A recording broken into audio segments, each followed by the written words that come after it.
Saudi अरब ने भारत समेत 14 देशों को वीजा देने पर अस्थायी तौर पर रोक लगा दी है। भारत के अलावा बैन किए गए देशों की सूची में पाकिस्तान और बांग्लादेश भी शामिल है। बताया गया है कि सऊदी में कुछ विदेशी नागरिक बिना पंजीकरण के हज यात्रा कर रहे थे।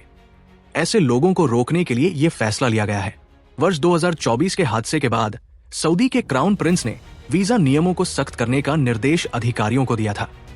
इसके बाद हज में अनावश्यक भीड़ भाड़ रोकने और यात्रियों की सुरक्षा सुनिश्चित करने के लिए सऊदी ने ये घोषणा की है। बता दें कि सऊदी में 2024 में हज के दौरान एक बड़ा हादसा हुआ था, जिसमें 1000 से अधिक लोगों की जान चली गई थी। मरने वालों में कई ऐसे हज यात्री थे जो बिना पंजीकरण के इसमें शामिल हुए थे। इस घटना के बाद हज यात्रियों की सुरक्षा को लेकर सवाल उठने लगे थे। सऊदी के क्राउन प्रिंस मोहम्मद बिन सलमान ने अधिकारियों को हज के दौरान सुरक्षा व्यवस्था दुरुस्त करने का निर्देश दिया था।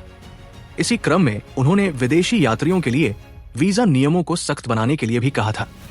अब सऊदी अरब ने 14 देशों के नागरिकों को फैमिली, ट्रैवल और उम्राह तीनों तरह के वीजा जारी करने पर अस्थायी तौर पर रोक लगा दी है। ये रोक जून मध्य तक लागू रहेगी।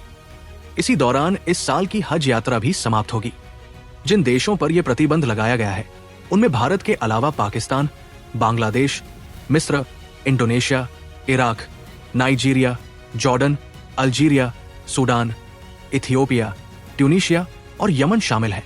आदेश में यह भी कहा गया है कि सऊदी अरब आने वाले विदेशी नागरिक केवल 13 अप्रैल तक उम्राह वीजा के लिए आवेदन कर सकते हैं। इसके बाद हज समाप्त होने तक कोई नया उम्राह वीजा जारी नहीं किया जाएगा। बताया गया कि कुछ विदेशी नागरिक यात्री वीजा या फैमिली वीजा पर सऊदी आते हैं और फिर बिना उचित पंजीकरण के हज में शामिल हो जाते हैं। इस अव्यवस्था को रोकने के लिए ये प्रतिबंध लगाया गया है।